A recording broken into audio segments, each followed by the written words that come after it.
Well, it's amazing that we all born and raised here, North Charleston kids, and so we have a stake in this community. On my side of it, as a police chief, my basic goal is to look out for the welfare of the folks that is in this community, and that means cops and community, and that's my number one priority. When I see there are issues in the community, then we address those issues. When I see that there's a difference of opinion, then I need to be the first person to really interact, because I feel that if you leave something out there, it would never be solved. And I told Carlos, I said, man, what we can do here is a whole lot of good for the young kids. And he said, man, yes. He said, what I like to do is try to go to as many high schools as we can to talk to the kids so there can be a better understanding through law enforcement and the kids. He said, I could actually be there to tie it together.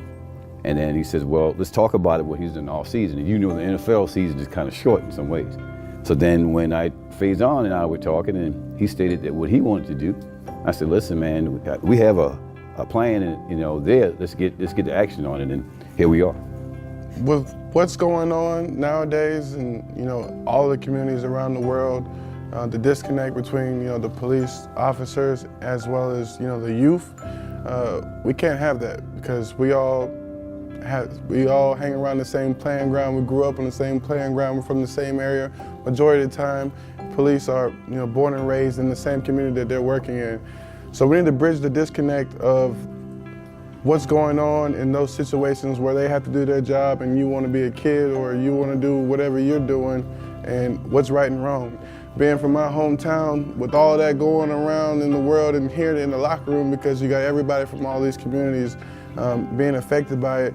When it happened in my community, as he mentioned, we came out right away, and we were like, we're going to figure out who was in the wrong, and if he was in the wrong, then we're going to handle it how it's supposed to be handled. That's one of the biggest things I appreciate, and me being blessed with the platform that I'm currently on, and having the youth look up to me the way that they do, even though I feel like I'm normal Carlos Dunlap from Ashley Phosphate and Dorchester Road, still to this day, still got my 843 number, same number I had 15, 16 years ago.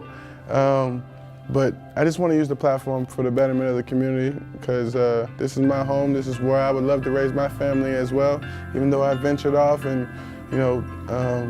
worked in different places, went to school in Florida, got drafted to Cincinnati. I feel like it's all going to come tenfold back here, and my kids will go to school here in the Low Country as well, because I love the Low Country. This is what raised me. This is what made me who I am today. This is what gave me this seat and this chair, this voice to be here today.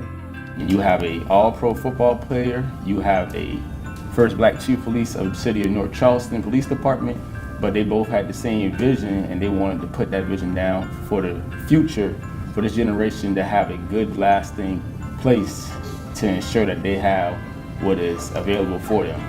So having three people from the same place, different times, different occupations, different goals in mind, but all have the same vision, it shows you that we care as a community, that we care as a people, that we care as humans to ensure that our environment is better. And seeing as a youth seeing that they will have pleasure in their eyes, that they'll communicate with each other, saying that people still care about Charleston, people still care about Ashley Foster and Dorchester Road, that good does come out of Fort Dorchester, good does come out of North Charleston, and that gives them that sense of pride that things can be accomplished. And that's all we want to see. We just want to see the betterment in people. We don't want to see on the news that someone gets killed all the time or what's going on in our national government, but we want to see what's going on in the good in North Charleston, what's going good in our community, what's going good in our environment. So this right here, this talk that we're having right now at this table is one of those goods that we're having.